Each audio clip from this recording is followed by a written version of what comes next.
Trump mudou de ideia. Então, por enquanto, nem latidos vão ter por lá, mas Putin está ficando sem tempo.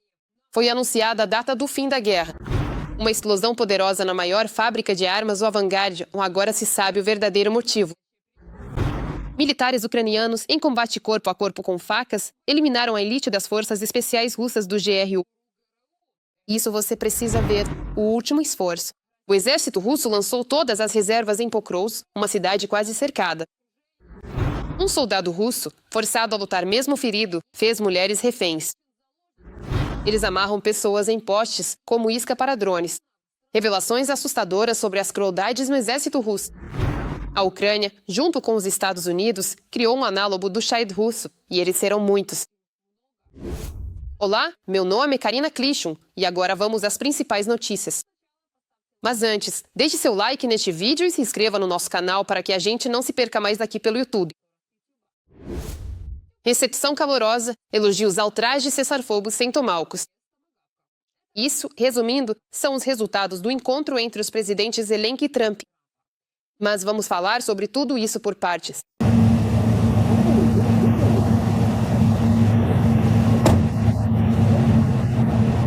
Os presidentes começaram com o encontro das delegações com a imprensa. Trump disse que ele e Zelensky têm um bom relacionamento.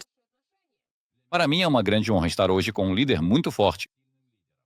Um homem que passou por muita coisa. Nós temos um bom relacionamento. Acho que ele está muito bem com esse paletó. Espero que todos tenham notado. É muito estiloso. Eu realmente gosto. Depois disso, passaram para uma discussão mais séria. Trump revelou os planos para o encontro com Putin. A reunião será em formato bilateral, sem a participação da Ucrânia. Mas ele vai manter contato com Zelensky. O presidente da Ucrânia, por sua vez, declarou que não acredita no desejo da Rússia pela paz, mas acredita que os Estados Unidos, liderados por Trump, podem parar a guerra. Nós queremos a paz. Putin não quer isso. É exatamente por isso que precisamos pressioná-lo. Então, vamos conversar com o presidente Trump sobre o que precisamos. Nós entendemos o que pode fazer Putin sentar à mesa de negociações. O presidente Trump realmente demonstrou ao mundo inteiro que ele pode chegar a um acordo de cessar-fogo no Oriente Médio. Por isso, espero que ele também consiga aqui um grande sucesso para a Ucrânia. Para a Ucrânia, isso é uma grande oportunidade. E eu realmente espero que o presidente Trump consiga alcançá-la. O próprio Zelensky está pronto para se encontrar com Putin em qualquer formato. O principal é acabar com a guerra. O presidente da Ucrânia também falou sobre garantias de segurança. Na opinião dele, agora isso significa armas, incluindo tomahawks. Não estamos falando sobre a OTAN. Ou não OTAN. Para os ucranianos isso é importante, sem dúvida. E isso, na verdade, é nossa decisão e a decisão dos países aliados. É uma decisão sobre qual será o lugar da Ucrânia. Mas o mais importante para a população da Ucrânia, que está diariamente sob ataques, é ter garantias de segurança sólidas. A OTAN oferece as melhores garantias, mas os sistemas de armamento também são muito importantes. Os aliados estão do nosso lado. Garantias bilaterais de segurança entre mim e o presidente Trump também são extremamente importantes. Trump, no entanto, declarou que gostaria de evitar o uso de tomahawks, mas a questão do uso de armas de longo alcance contra a Rússia continua em pauta. Estamos falando de uma grande quantidade de armamento poderoso. E vamos continuar falando sobre isso. Espero que não seja necessário usá-lo. Espero que possamos acabar com esta guerra sem tomahawks. Após as declarações conjuntas, os presidentes seguiram para negociações a portas fechadas. Dizem que essas negociações duraram mais do que o planejado. Não houve coletiva de imprensa conjunta depois. Depois, Zelensky deu um briefing para a imprensa. Após esse encontro, você se considera mais ou menos otimista antes de receber os tomahawks? Eu sou realista quanto a isso. E a realidade é que não haverá tomahawks, pelo menos por enquanto. Foi o que publicou o site Axios. A publicação afirma que Zelensky esperava sair de Washington com compromissos para novas armas para a Ucrânia, mas descobriu que Trump estava em um estado de espírito completamente diferente após uma conversa telefônica com o chefe do Kremlin, Vladimir Putin. Em particular, durante o encontro, Trump deixou claro que sua prioridade era a diplomacia e que o envio de tomahawks poderia prejudicá-la. Zelensky, por sua vez, insistiu ativamente nessas armas. Mas o presidente dos Estados Unidos resistiu e não demonstrou flexibilidade. Uma das fontes afirmou que a reunião entre os líderes foi difícil, enquanto outra pessoa disse que ela foi ruim. Ninguém gritou, mas Trump foi duro, disse a primeira fonte. A segunda fonte relatou que, durante a reunião, o presidente dos Estados Unidos fez várias declarações contundentes e, em certos momentos, o encontro foi bastante emocional. Segundo o Axios, a reunião terminou abruptamente após 2 horas e meia. O presidente da Ucrânia, por sua vez, declarou que a questão do fornecimento de armas de longo alcance não será mais discutida publicamente.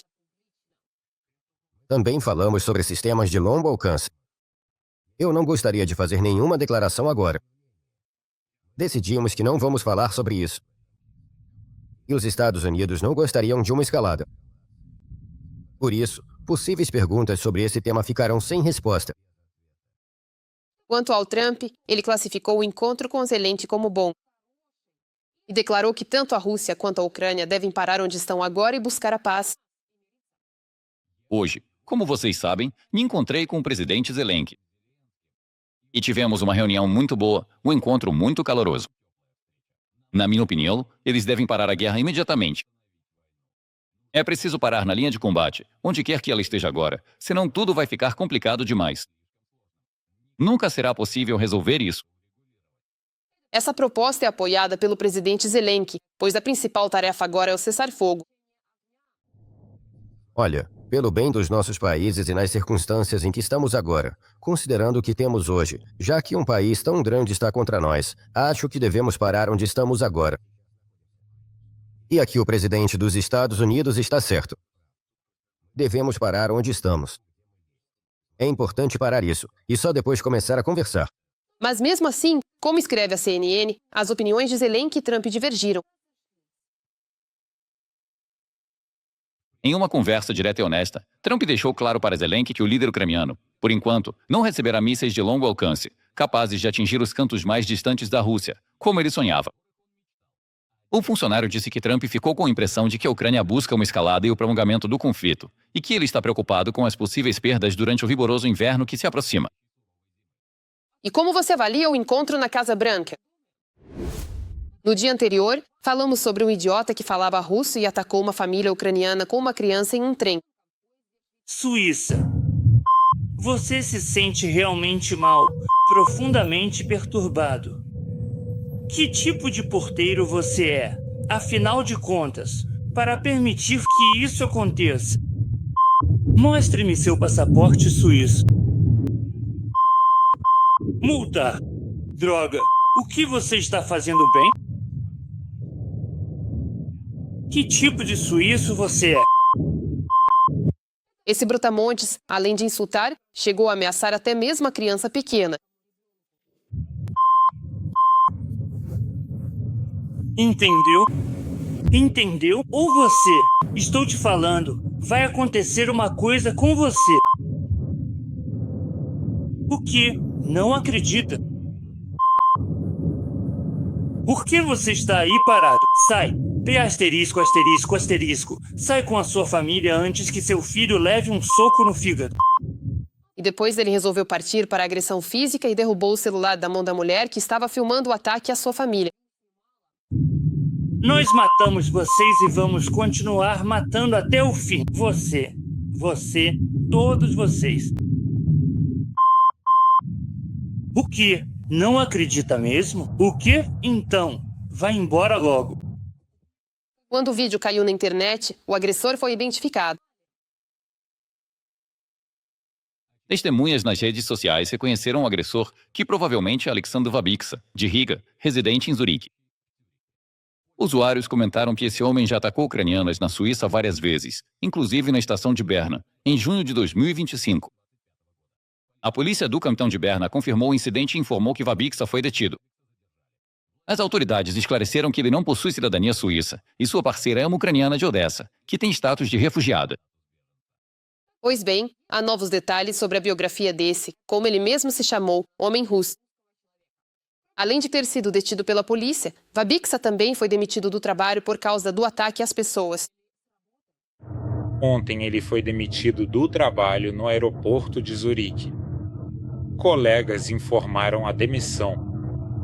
Ele trabalhava lá como uma espécie de cozinheiro no aeroporto de Zurique. Hoje, a polícia e a promotoria da Suíça abriram processos criminais contra ele. E hoje mesmo foram enviados todos os documentos e cartas. A constatação da sua infração foi enviada ao presidente da Letônia, ao primeiro-ministro da Letônia e às estruturas competentes na Letônia. Sobre suas declarações xenofóbicas e sobre seu grande amor por outra pátria. E ao apelo para mudar as fronteiras dentro da própria Letônia. Então, vamos ver. E desejamos boa sorte a esse camarada suíço. E isso com certeza ainda não é o fim, então vamos continuar acompanhando o desenrolar dos acontecimentos. Assaltantes ucranianos contra a elite russa do GRU. No primeiro regimento de assalto separado, contaram como 3 de seus combatentes repeliram o ataque das forças especiais russas na direção de Dobropoli. Nem dava para ouvir como eles se aproximaram. Lá, os galhos estavam todos quebrados ao redor. Eles chegaram muito silenciosamente até nós. A gente só percebeu eles quando estavam a uns 5 metros dos nossos. Eu normalmente escuto de 100 a 150 metros quando alguém se aproxima. Mas dessa vez ele chegou tão quieto que eu nem percebi, porque minha posição era mais próxima. Sim, fui eu que vi primeiro e dei o primeiro golpe, e eles se jogaram no chão. Como foi relatado, no primeiro regimento de assalto separado, a Rússia provavelmente utilizou sua 3ª brigada do GRU. O inimigo contava com o fator surpresa e superioridade no preparo, mas os assaltantes, Jockey, Trak e Shershin, frustraram os planos do ocupante. Eles vieram do campo pelo lado direito. Ele veio pela direita, e aí já chega a Baba Yaga, já chega o drone, já está pairando sobre nós.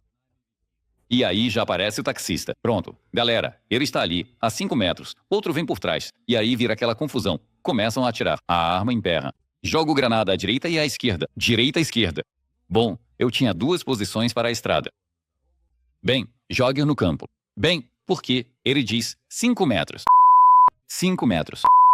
A batalha se desenrolou em 3 direções simultaneamente e rapidamente evoluiu para um combate corpo a corpo. Então o soldado ucraniano entrou em combate corpo a corpo com o ocupante russo. Com uma faca de troféu, Zaki eliminou o atacante. Sem granadas, sem fuzis, nada. Achei que ia morrer como um animal silencioso. Mas eu tinha uma faca de troféu presa no colete. Então, me levanto, pulo de repente, puxo a faca, com uma mão agarro o fuzil e puxo para mim na abertura. E com a outra mão, estendo para fora da abertura e bato nas mãos dele, para que ele não consiga apertar o gatilho. 3 soldados de assalto ucranianos agiram com determinação. Graças a isso mantiveram a posição e não deixaram o inimigo avançar. Deixem seus likes e comentários para esses titãs. Enquanto isso, na linha de frente, o exército russo fez seu último avanço do outono. Aviões de ataque russos estão se aproximando das 2 últimas estradas para Pokrovsk. A cidade está efetivamente semi-cercada. O comando russo entrou na batalha perto de Pokrovsk. Grandes reservas.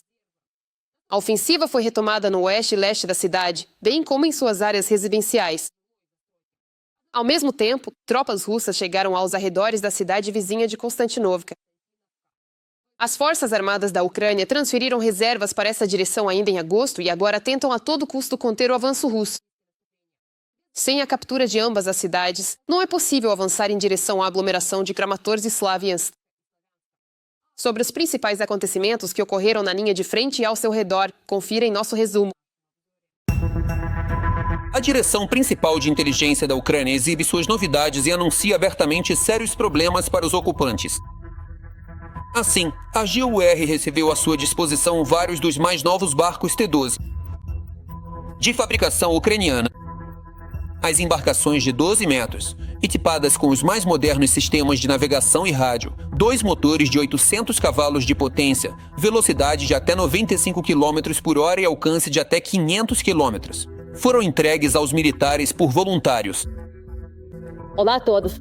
Hoje estamos entregando nada menos que 3 barcos T-12, que em breve serão usados pelos nossos combatentes em uma unidade especial. São barcos de 12 metros, equipados com motores potentes de 400 cavalos cada. Os barcos podem ser usados para diferentes tipos de missões. Essas missões incluem tarefas logísticas, operacionais, de assalto e de evacuação. Graças a barcos ucranianos como esses, os batedores conseguiram realizar várias operações especiais bem-sucedidas atrás das linhas inimigas. Agora, segundo os militares, essas incursões vão acontecer com ainda mais frequência. E vale destacar que, para o ocupante, isso não são apenas palavras vazias. O inimigo já não tem mais dúvidas de que as forças armadas da Ucrânia vão partir para o ataque. E ao que tudo indica, os ocupantes perceberam que isso vai acontecer muito em breve. Por isso, o inimigo está se preparando, do jeito que pode, para receber milhares de seus soldados contratados feridos. Este vídeo, gravado bem no fundo do território inimigo, foi feito por partisans ucranianos. O prédio construído às pressas na Crimeia temporariamente ocupada está sendo destinado para funcionar como hospital. A Rússia foi obrigada a organizá-lo devido às enormes perdas nas frentes de Kherson e Zaporizhzhia.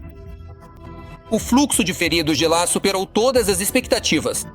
Como resultado, os hospitais e postos médicos de campanha existentes não estão dando conta. A construção do objeto em Sebastopol começou em outubro de 2022 e estava prevista para ser concluída apenas no final de 2026. Agora, estão tentando terminar tudo às pressas, em regime de emergência. Os operários trabalham em 3 turnos, desrespeitando todas as normas técnicas. Economizam em materiais e segurança, o que leva a acidentes constantes na obra, segundo afirmam os partisans ucranianos. Já é possível ver desníveis nas estruturas e problemas com a fundação. No entanto, mesmo nessas condições, os soldados russos feridos ficam imensamente gratos. Afinal, isso é muito melhor do que ser eliminado pelos próprios companheiros bem no campo de batalha. Aliás, foi exatamente isso que a tão elogiada defesa antiaérea russa, que até cobre, mas não protege, fez recentemente com seu próprio caça. Os próprios russos derrubaram por descuido seu Su-SM durante a interceptação de mais um enxame de drones ucranianos. Aliás, confusões desse tipo no céu russo vão se tornar cada vez mais frequentes num futuro próximo, e depois dos alvos militares, a defesa antiaérea do Kremlin pode acabar derrubando até aviões civis por engano. E tudo isso graças aos armeiros ucranianos, que estão aumentando constantemente o ritmo de produção de drones de ataque e mísseis. O Flamingo, por exemplo, já está sendo estocado para um ataque em grande escala contra a Rússia. Anunciado pelas autoridades ucranianas em resposta aos ataques de Putin contra nossa infraestrutura energética. Portanto, Moscou e São Petersburgo já podem começar a se preparar para apagões. O Flamingo pode cortar luz e água em qualquer região da Rússia. Agora, o medo é realmente instintivo, um medo do que pode acontecer com eles por lá. A etapa preparatória para o futuro ataque a Moscou foi um ataque noturno a vários alvos na Rússia, em territórios ocupados. Donetsk também foi atacada. Lá foram registrados grandes explosões, provavelmente em um depósito de munições.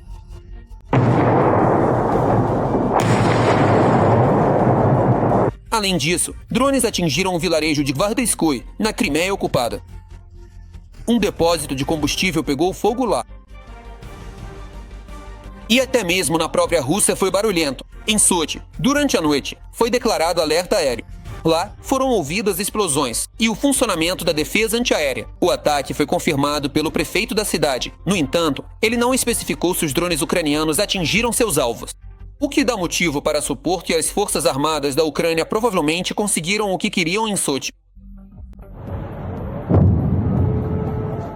Da mesma forma, o inimigo também não consegue se esconder dos drones ucranianos nem mesmo na linha de frente. Nas últimas 24 horas, o exército russo perdeu pelo menos 700 soldados entre mortos e feridos. Perdeu 5 tanques, 10 veículos blindados, 35 sistemas de artilharia e mais de 500 drones. Mesmo assim, Putin não dá ordem para recuar. Pelo contrário, seus generais só aumentam a intensidade dos ataques locais contra as posições ucranianas. A tática continua a mesma. Ou seja, são pequenos grupos de assalto. 2, 3, 5. 7 militares da Federação Russa tentam avançar por meio de algumas áreas de vegetação. Eles vão em direção à nossa linha de frente, mas graças aos nossos operadores de reconhecimento aéreo, conseguimos detectá-los a tempo. Ou seja, ainda nas aproximações, eles sofrem ataques de fogo de artilharia e de armamentos coletivos. Também usamos drones FPV, Mavics com lançamentos de explosivos. Ou seja, fazemos de tudo para não deixá-los chegar à nossa linha de frente, para que não consigam iniciar um combate de fuzis com os nossos rapazes. Nas últimas 24 horas, foram registrados 187 confrontos entre as forças de defesa da Ucrânia e o exército russo na linha de frente. De acordo com o relatório do Estado-Maior, o ocupante realizou ataques contra as posições das unidades ucranianas e localidades, chegando a 100 ataques aéreos, lançando 206 bombas guiadas.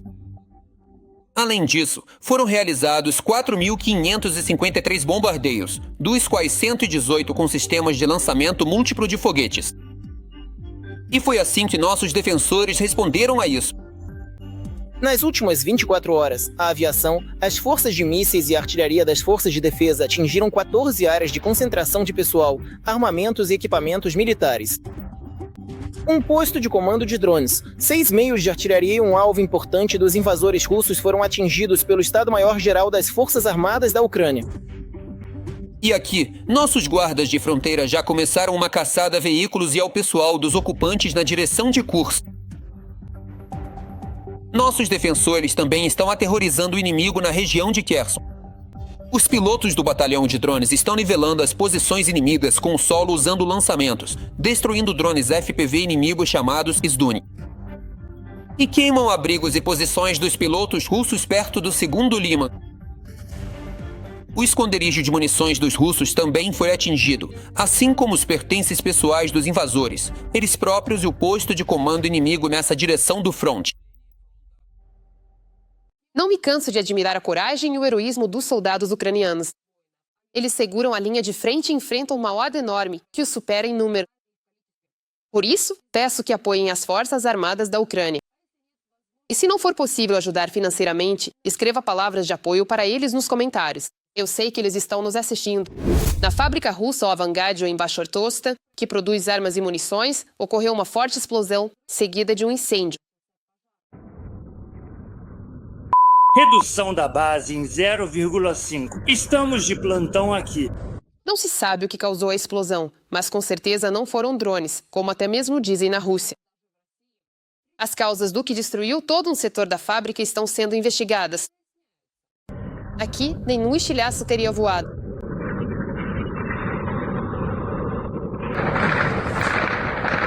Segundo a mídia russa, devido a uma situação de emergência na empresa, há mortos entre os funcionários e muitos feridos.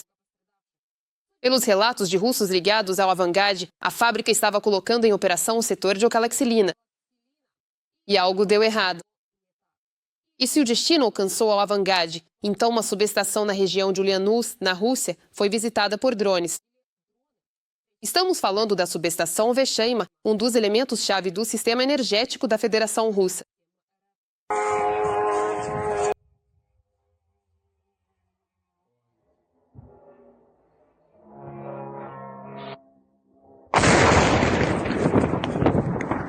Esse local garantia a conexão entre as regiões de Ulyanovsk, Mordóvia, Chuvash e Samara, e funcionava como nó de trânsito para o fornecimento de energia elétrica das hidrelétricas de Sizres e Guli para as regiões centrais da Rússia. Explosões foram ouvidas em várias outras regiões da Rússia, em particular na região de Moscou. Devido aos bons drones, pelo menos 9 aeroportos da Rússia foram fechados. Foi implementado o Plano Ancover.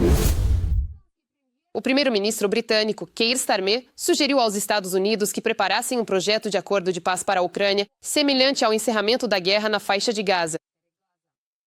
O Axios escreve que, durante uma conversa de Zelensky com o líder da UE, ele sugeriu elaborar documentos com 20 pontos, semelhante ao que Trump apresentou para o cessar-fogo na faixa de Gaza.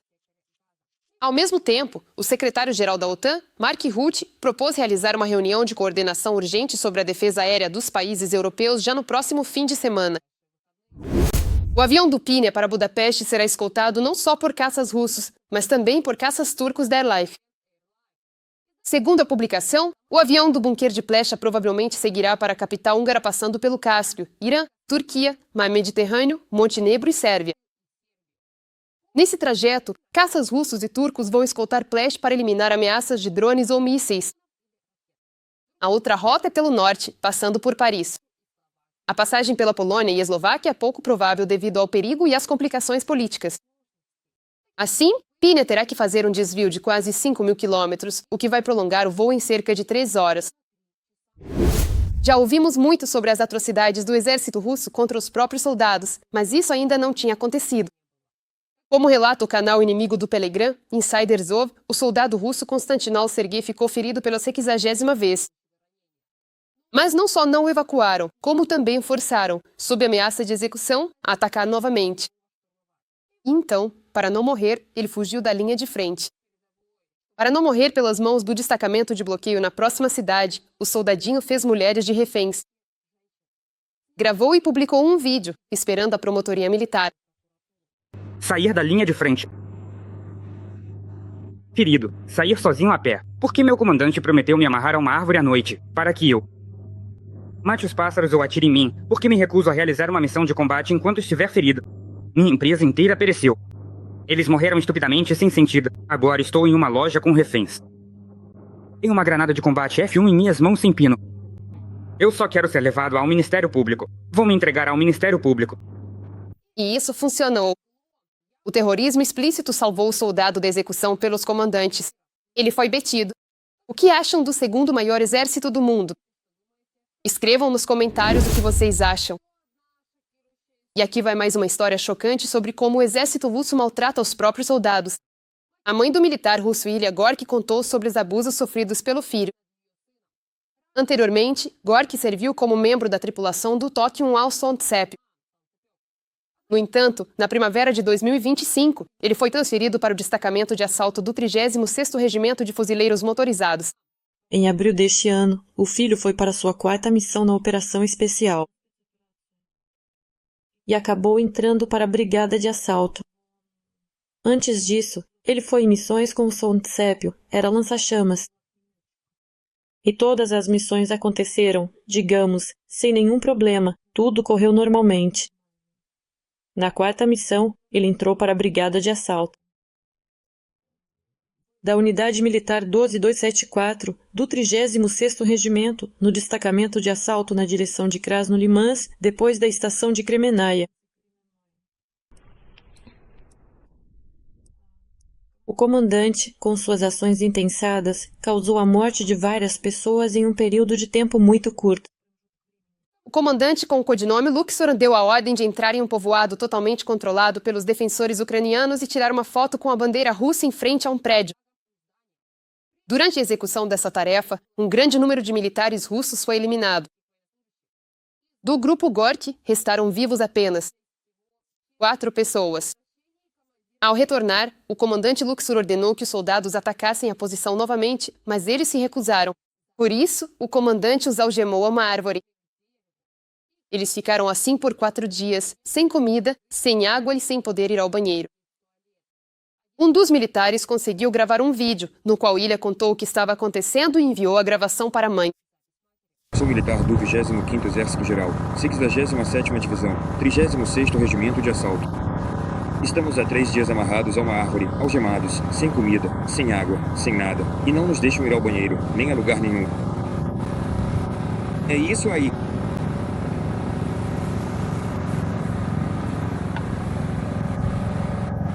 Eu tenho exatamente o mesmo. O que você diria? A mulher enviou o vídeo para várias instâncias, mas no Ministério da Defesa da Rússia não acreditaram nela e a acusaram de manchar a honra da unidade. Ucrânia e Estados Unidos estão juntos desenvolvendo uma arma capaz de mudar o rumo da guerra. Estamos falando de um análogo dos Shahads, mas este desenvolvimento conjunto é muito mais eficaz.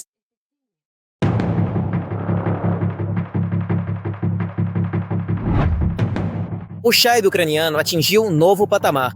Agora, o drone está equipado com avançados sistemas ocidentais de orientação e controle, e a produção será estabelecida tanto nos Estados Unidos quanto na Europa. Em breve, ele entrará em produção em série na Ucrânia, nos Estados Unidos e na Alemanha. É o que diz a imprensa. A empresa americana Alterion, em parceria com uma empresa ucraniana, testou com sucesso o drone kamikaze de mão ao alcance Artemis LM-20. O drone está equipado com um sistema de inteligência artificial, autoguiamento e pode atingir alvos a uma distância de até 1.600 quilômetros. Ao mesmo tempo, A ogiva pesa 45 quilos, o que é mais do que suficiente para destruir a maioria dos alvos militares. Nossos militares acrescentam que o equipamento e o material do inimigo também são alvos. O ponto principal aqui é que se trata de inteligência artificial. E, na verdade, digamos assim, o preço é bastante acessível, para dizer o mínimo. E se forem respeitadas as características tático-técnicas, como velocidade e altitude de voo, e pelo que entendi, elas estão sendo respeitadas, esses fatores já foram estudados e testados. Então, claro, isso vai facilitar um pouco para nós. Também se sabe que a principal característica do Artemis é o sistema de navegação e direcionamento baseado no computador de bordo Skynote N, da empresa americana Ulterion. Como foi destacado, é justamente esse sistema que permite ao drone se orientar e atingir alvos mesmo em caso de falhas na navegação por satélite, garantindo alta precisão na fase final do voo. Os meios do inimigo eletrônico são usados principalmente para bloquear sinais de GPS.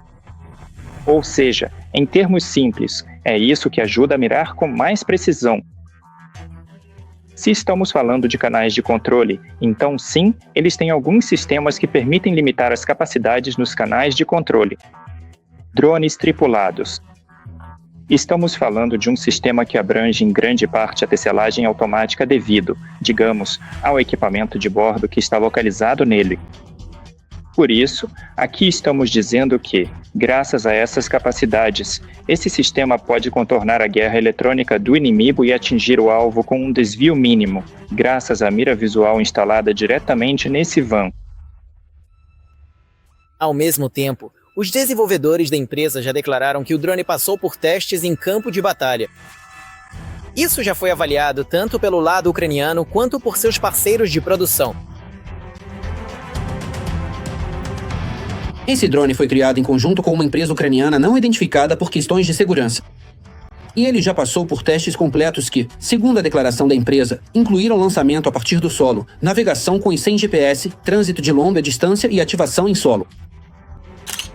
Vale destacar que o Artemis ALM-20 também possui uma câmera frontal, antenas adicionais, ao que tudo indica, um motor elétrico, o que é uma solução bastante incomum, segundo especialistas. Isso é feito para que, mesmo com uma produção em menor escala, seja possível alcançar resultados elevados por meio de uma precisão maior ao atingir o alvo. Afinal, a câmera na etapa final de operação do drone permitirá que ele acerte praticamente sem erro, inclusive contornando possíveis estruturas antidrones. Em primeiro lugar, eles serão destinados e utilizados para destruir aqueles alvos que afetam o poder militar do Estado terrorista e sua capacidade de conduzir operações militares na Ucrânia. Ao mesmo tempo, a produção conjunta com os Estados Unidos está longe de ser o único desenvolvimento internacional da indústria de defesa ucraniana. Na maioria das vezes, os parceiros ocidentais estão dispostos a investir especificamente em drones. A Dinamarca se tornou pioneira na área de produção de defesa conjunta com a Ucrânia e foi a primeira a investir, inicialmente, em empresas na Ucrânia, e agora destinou mais de 67 milhões de euros para a criação de empresas de defesa ucranianas em território dinamarquês. A Finlândia também foi uma das primeiras a iniciar a produção conjunta com a Ucrânia. Já em novembro de 2024, o consórcio de defesa finlandês Soma Defense criou uma fábrica de drones em território finlandês em parceria com 4 empresas ucranianas. O Reino Unido também deu ênfase aos veículos aéreos não tripulados. Os planos de lançar uma produção conjunta em território britânico foram anunciados há alguns meses pelo presidente da Ucrânia, Volodymyr Zelensky, e pelo primeiro-ministro do Reino Unido, Keir Starmer. Estamos agora definindo os detalhes nas decisões sobre a produção conjunta de armas com nossos parceiros. É uma decisão séria com aqueles que mais ajudam. Projetos concretos, benefícios concretos para nossa defesa. No futuro, também haverá fábricas localizadas na Ucrânia. Fábricas que ajudam na defesa do nosso espaço aéreo. Quero agradecer aos parceiros pelo interesse em trabalhar dessa forma com a Ucrânia, com a nossa indústria. Ao mesmo tempo, a UE destinou 1,5 bilhão de euros para o plano de defesa e cooperação com a Ucrânia, segundo a Bloomberg. O principal objetivo do programa é otimizar as compras e a produção de armas, inclusive em conjunto com a Ucrânia. Então, ao que tudo indica, em breve haverá um aumento significativo de desenvolvimentos conjuntos ucranianos e ocidentais no arsenal das Forças Armadas da Ucrânia. Parece que o Extremo Oriente já não faz parte da Rússia há muito tempo. Enquanto o Kremlin está ocupado com a guerra, a região está sendo silenciosamente dividida entre a China e a Coreia do Norte. Economia chinesa, migrantes norte-coreanos, mas, ao que parece, está tudo bem para Putin. Será que isso significa que o Kremlin vai simplesmente entregar o Extremo Oriente? Ou ele não tem escolha? E o que esperar daqui para frente? Será que a Rússia realmente vai perder parte do seu território? Mais detalhes sobre isso na reportagem. A Rússia está perdendo o Extremo Oriente. Não oficialmente, mas de fato. O Extremo Oriente, sem nenhum exagero, tornou-se o fator mais importante para o fortalecimento da posição da Rússia no mundo. Nosso carro-chefe na nova realidade econômica global. Enquanto o Kremlin está ocupado com a guerra, a região está sendo silenciosamente dividida com os vizinhos China e Coreia do Norte. Eu chamaria assim. Rastejando. Apreensão rasteira, migração rasteira. Por enquanto, é claro, o controle sobre o Extremo Oriente permanece nas mãos de Moscou, mas há cada vez mais chineses lá e eles estão desempenhando um papel cada vez maior na economia. Bem, como dizem, hoje eles desempenham um grande papel na economia e amanhã desempenharão um grande papel na política. Mais de 1 trilhão de rublos em investimentos da China. Parece ajuda, mas tudo gira em torno do comércio. E não do desenvolvimento da região. A China precisa usar os recursos russos a preço de banana. E, consequentemente, eles vão ter essa oportunidade. E por isso eu acho que essa dependência econômica dessas regiões em relação à China vai aumentar cada vez mais. Além disso, os chineses já não são mais visitantes na Rússia há muito tempo. O Extremo Oriente simplesmente não é necessário. Então, é isso. Tem que entregar para os chineses. Afinal, é isso que querem fazer cada vez mais. Os chineses podem simplesmente entrar e pronto. Não vai ter como resistir aqui. Segundo diferentes estimativas, até 2 milhões de pessoas vivem de Vladivostok até os Urais. Isso se chama povoar esses territórios com os chineses e de várias formas. Tanto com os próprios migrantes, quanto com casamentos mistos dos quais nascem crianças. E, consequentemente, essas regiões ficam cada vez mais ligadas à China. Agora, sobre a Coreia do Norte. Só no último ano, mais de 15 mil norte-coreanos chegaram oficialmente ao Extremo Oriente e, extraoficialmente, até 50 mil. E isso ainda não é o limite. Já foram encomendados 153 mil novos contratos de trabalho. Hoje falta mão de obra na Rússia, porque muita gente foi morta na guerra. E, consequentemente, os problemas demográficos continuam. Então, sim, faltam pessoas daqui. E a Coreia do Norte, nesse sentido, é uma excelente fornecedora de mão de obra, porque as pessoas são disciplinadas e, consequentemente, sabem marchar em todos os sentidos da palavra. Ou seja, parece que Moscou entregou a região para uso temporário. Mas por quê? Putin precisa de pessoas com quem? E que, na visão dele, são fáceis de controlar, não importa se não é ele mesmo, mas através de outros. Por isso ele tem certeza de que essas pessoas não vão fazer uma revolução, não vão protestar contra as ações de Moscou. Ele acha que essas são pessoas muito convenientes e que seria bom se a Rússia fosse povoada justamente por esse tipo de gente conveniente. Afinal, nunca se sabe o que pode acontecer com os próprios cidadãos. Mas tudo tem seu preço. E quanto mais tempo o Kremlin faz vista grossa, mais importante se torna a questão de quem realmente governa o Extremo Oriente. Na verdade, hoje em dia, é claro. A Rússia é um vassalo da China, que a China usa principalmente para pressionar a Europa. E nós entendemos que o confronto global existe, claro, não entre a Rússia e a OTAN. Não, mas entre a China e os Estados Unidos, a China e a Europa. Neste caso, a Rússia de hoje é como um cão de guarda que obedece a todas as ordens do seu dono. Não que venha a seguir. O Extremo Oriente ainda pode voltar ao controle real de Moscou ou será o contrário? A influência da China e da Coreia do Norte só vai crescer. a influência da China e da Coreia do Norte só vai aumentar. E, consequentemente, a própria China vai decidir se será necessário, do ponto de vista jurídico, tomar tudo isso para si. Ou será que basta esse controle total, digamos, hoje econômico e amanhã será um controle político completo? Parece que, enquanto Putin está focado em conquistar territórios alheios, ele vai perdendo seus próprios aos poucos. E o mais irônico é que esses territórios estão sendo tomados não por inimigos, mas pelos próprios aliados do Kremlin. A próxima história, vinda de Lugansk temporariamente ocupada, me surpreendeu. Lá, uma mulher ucraniana corajosamente colocou os ocupantes russos em seu devido lugar. Ela contou quem é o Putin, relembrando um grito lendário. E ainda deu uma lição nos próprios ocupantes, lembrando que foram eles que vieram para uma terra que não é deles. Mais uma vez, Putin vai se fuder, junto com você. É isso aí, pronto. Eu não tô nem aí pra vocês. Eu não tô nem aí pra vocês. Ótimo! Repito. Estou enviando você atrás de suas palavras. Então você não está falando de nós, está falando de Putin, e você junto com ele. Isso é tudo. Aqui. Estes são seus cocolos. Pokras. Aqui ele chegou à terra de Koklesk. Você está aqui. Aqui estou eu em Lugansk há muito tempo. Então, você sabe de quem é essa terra? Esse. Terra russa. Terra russa. Rússia. Ucrânia. Terra russa. Ucrânia. Como os russos costumavam dizer, eles estão esperando com flores e abraços. Na Ucrânia, espera-se que você seja apenas o do 100º, e a mulher será mais ousada que todo o segundo exército de Putin.